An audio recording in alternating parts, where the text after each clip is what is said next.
Bom, Hare Krishna, o Namo Bhagavate Vasudevaya, Ciência Confidencial da Bhakti Yoga, né? Como podemos entender a conexão de algo?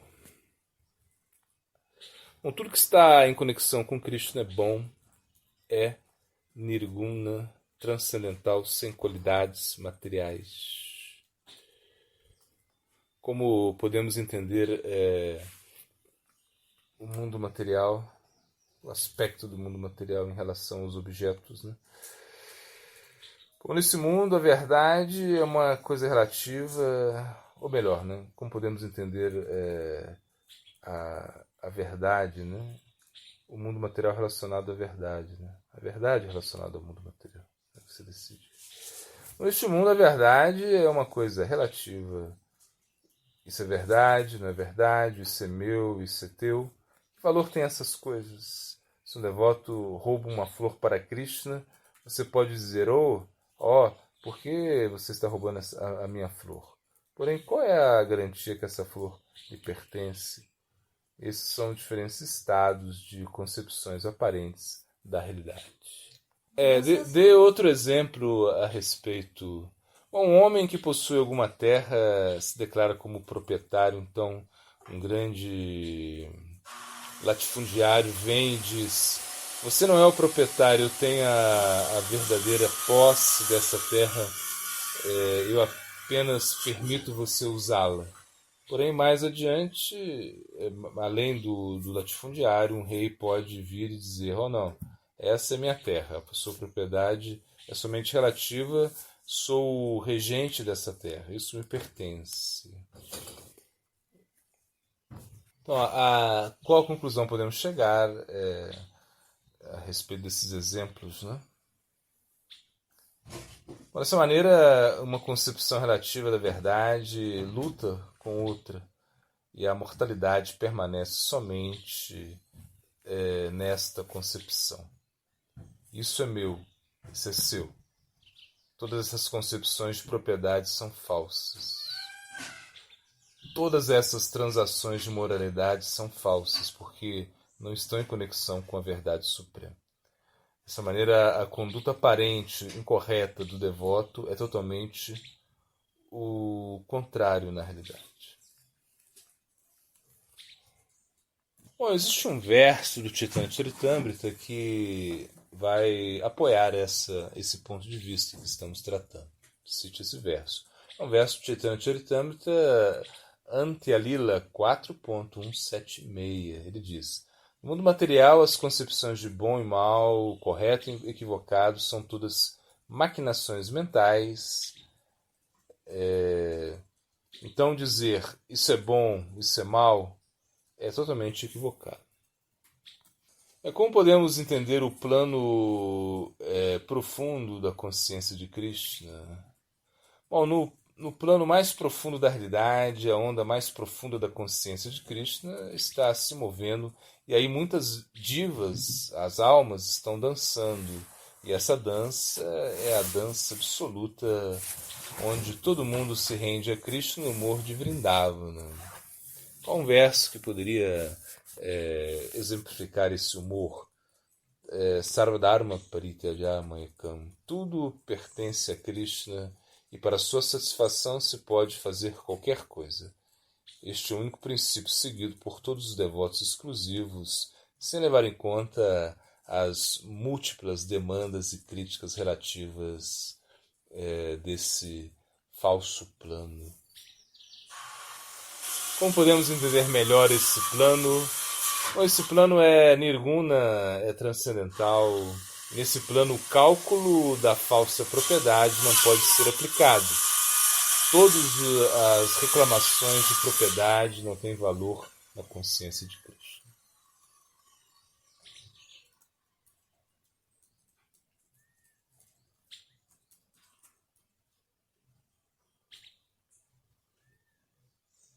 Bom, em relação a esse assunto, né, podemos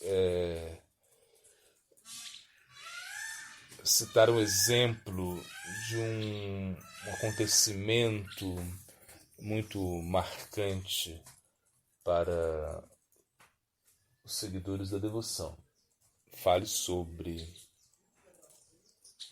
Bom, uma vez Parasharamuni estava cruzando um rio, uma jovem mulher estava pilotando o bote. Quando o bote estava na metade do rio, repetidamente ele se encantou com essa mulher, né? Ele propôs que se unissem e o fizeram. Como resultado dessa união, Vyasadeva nasceu. Parashara era um homem que tinha um elevado controle dos sentidos, porém havia chegado a hora para o nascimento de Vyasa. Isso criou a necessidade de um estado particular nele, né?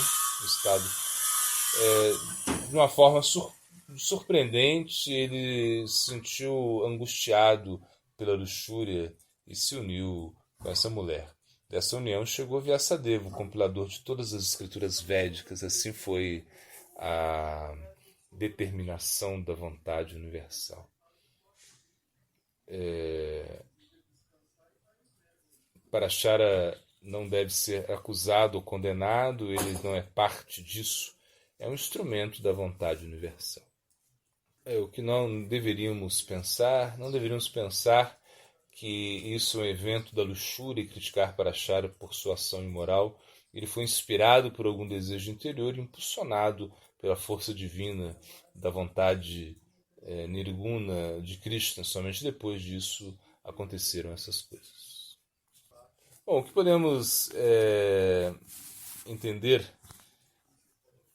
no Bhagavad Gita a respeito desses tópicos. Bom, Krishna no Bhagavad Gita ele diz que não é a ação, senão o fundo, né, o que está por trás da ação que se deve ser levado, que se deve considerar, né? Isso é o que se tem que examinar, né? Perdão, e não a ação isolada, o motivo oculto, a ação, não o karma, senão o propósito. Isso ou seja, esse é o ponto, né? Deu exemplo também de Draupadi, né? Bom, Draupadi teve cinco maridos, porém não pelo seu desejo. Ela teve que aceitar o problema como seu dever. Não fez considerando o prazer. Assim, Draupadi não pode ser responsabilizada por essa situação. Não se pode dizer que ela não era casta, não pode ser responsável, né, culpada de ter muitos maridos, né? Bom, o que os Shastras dizem a respeito a isso também? Bom, Shastra dizem que Draupadi e Kunti podem ser vistas como incastas, porém, se você canta os seus nomes, se purificará. Assim se deve considerar o significado interno de um ato, seu propósito, não a ação externa. Bom, como podemos comparar deveres ordinários com deveres superiores, né? Os superlativos? Bom, se serve ao princípio superior não por seguir uma lei ordinária, senão por seguir uma lei superior. Esse é o caso. A lei ordinária nesse caso, né, perdão, a lei ordinária ela é sobrepassada. A pessoa poderia pensar que um devoto é culpável desde a consideração da lei ordinária, porém não desde a consideração de uma lei superior. O que Krishna diz a respeito a isso? O Krishna ele diz que se você pode apreciar seus rompedores, né, de leis, vocês se elevarão. Explique melhor a respeito disso. Bom, Krishna diz: as regras das escrituras vêm de minha direção, da minha ordem, porém se alguém rompe essas regras para satisfazer, deveria ser considerado o melhor devoto. Como podemos entender a lei, o cumprimento da lei e o rompimento da lei. Bom, quando consideramos, né, perdão, algumas vezes pode ser necessário mostrar ainda a lealdade maior a um rei, cruzando sobre as leis do rei.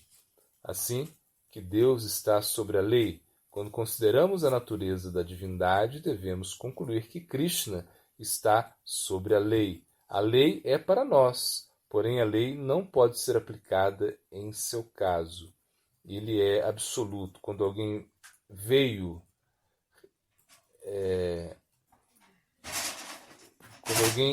vem, né, realmente em conexão com o absoluto, ele não pode senão ignorar o significado das leis para as pessoas ordinárias. Porém, como devemos entender esse tópico? Isso deve ser entendido no sentido mais elevado, né? Não é que os devotos não vão observar as leis em nome da devoção. Porém, no sentido mais elevado, temos que entender que Krishna é tudo. Ele é o criador da lei. E ele mesmo, às vezes, rompe a lei e gosta especialmente daqueles que estão dispostos a romper a lei por ele. Então, quais seriam os favoritos de Krishna? Seus favoritos são aqueles que estão prontos para arriscar pelo seu serviço, né? Que estão prontos para suportar as consequências de romper a lei. Então, como podemos entender esse aspecto em relação a Vraja Lila? Bom, essa natureza, esta é a natureza completa de Krishna em Vraja Lila, em Vrindavana. Todas as considerações de interesse local e individual são sacrificados. Em Vrindavana existe o mais elevado auto-sacrifício, o grau em que o próprio interesse particular ou as considerações de todas são sacrificados ao fogo. E o que podemos entender disso? Somente quando nós chegamos a esse estado de auto-sacrifício, nós podemos nascer em Vrindavana. Não antes.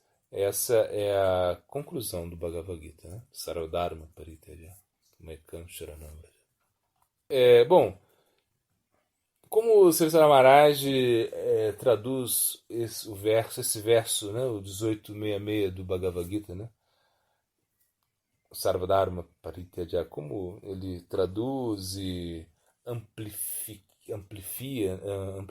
né? Amplia, né? O significado do mesmo. Né?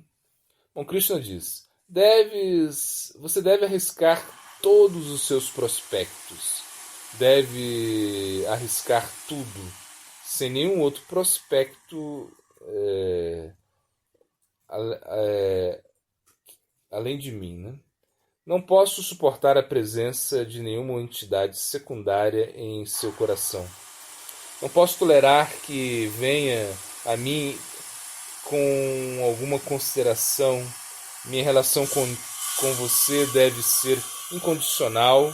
Não posso tolerar nenhum outro interesse no coração do meu devoto. Somente o interesse e esse sou eu. Sacrifica todas assim chamadas interesses, né? Todos os seus projetos, tudo. Logo você pode vir a mim e me encontrar em Vrindavana. Fale a respeito dos comentários do Bhagavad Gita.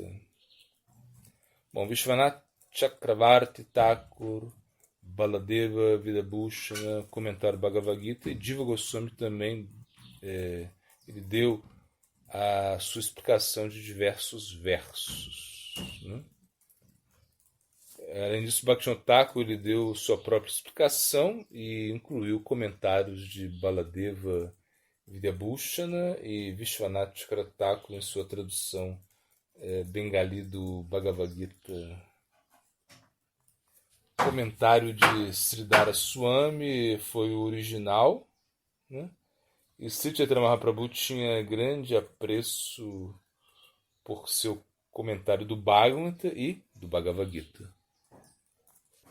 Como podemos entender o comentário de Sri Maharaj, né? Ou seja, do comentário do Bhagavad Gita de Sri Maharaj, né? É que ele tentou entregar nova luz, né, sobre alguns versos do Bhagavad Gita, né? Sobre a baseado nos comentários anteriores, né? Ele mostrou o desenvolvimento posterior do Madhura Rasa do Bhagavad Gita, né? E até a relação como amantes, né, do Parakya Rasa. Bom, quando Sri Maharaj conversa com Bhaktivedanta Swami Maharaj Prabhupada, né, a respeito, o que ele pergunta para ele? Bom, nesse lugar do Bhagavad Gita eu dei a minha interpretação, que inclusive que inclui Madhura Rasa, né? O que pensa você? Sri Maharaj perguntou, né? O que respondeu Swami Maharaj Prabhupada? Ele respondeu, o que mais pode dizer? Sua interpretação é perfeitamente correta.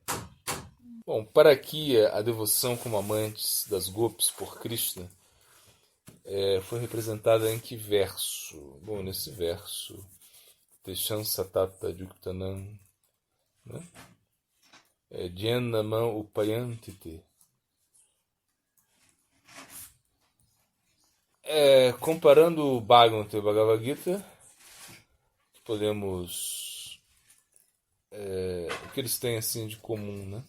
O Bhagavata tem 4 versos essenciais e também existem 4 versos essenciais no Bhagavad Gita, que contém a verdadeira substância da concepção ontológica completa do Bhagavad Gita, né? Bom, qual é o primeiro dos 4 versos essenciais do Bhagavad Gita? É esse, né?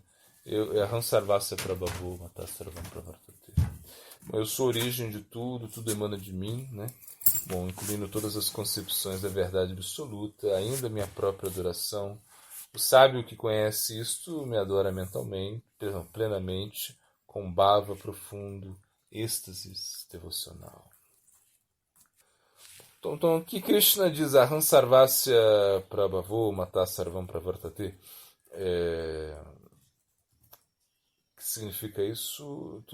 Significa tudo emana de mim, incluindo todas as concepções da verdade absoluta. Bom, no Bhagavata se dão as 3 principais concepções do absoluto. Quais são? Brahman, Paramatma e Bhagavan. O que significam? Brahman significa o aspecto todo compreensível do absoluto. Paramatma significa o aspecto todo penetrante do absoluto, e Bhagavan significa a concepção pessoal do absoluto. Bom, no Bhakti, no seu Bhakti Sandarbha, Jiva Goswami, ele deu o significado verdadeiro de Bhagavan, a suprema personalidade de Deus. Explique. Por isso que o significado geral de Bhagavan é alguém que domina todos os tipos de potências. Todos os tipos de potências são controlados por ele pessoalmente. Bom, essa concepção de Bhagavan se encontra onde? Bom, se encontra em Narayana, de Jiva Goswami. Porém, Jiva Goswami citou uma interpretação particularmente fina de Bhagavan. O que ele disse? Ele disse que Bhagavan quer dizer Bhajaniya Sarva Sadguna Vishista. A natureza de Bhagavan é tal que ele que o que entra em contato com ele sente uma tendência natural a servir sua personalidade encantadora, né? Está dotado de tais qualidades que todos são atraídos a adorá-lo, a amá-lo. Ele atrai o amor de todos. Todos querem servi-lo. Isso é Bhagavan. Ele está dotado de qualidades que atraem todos a servi-lo. Então, por que Sri Maharaj está citando Jiva Goswami nesse contexto? Bom, porque ele incluiu essa interpretação especial de Jiva Goswami no seu comentário do verso acima mencionado do Bhagavad Gita.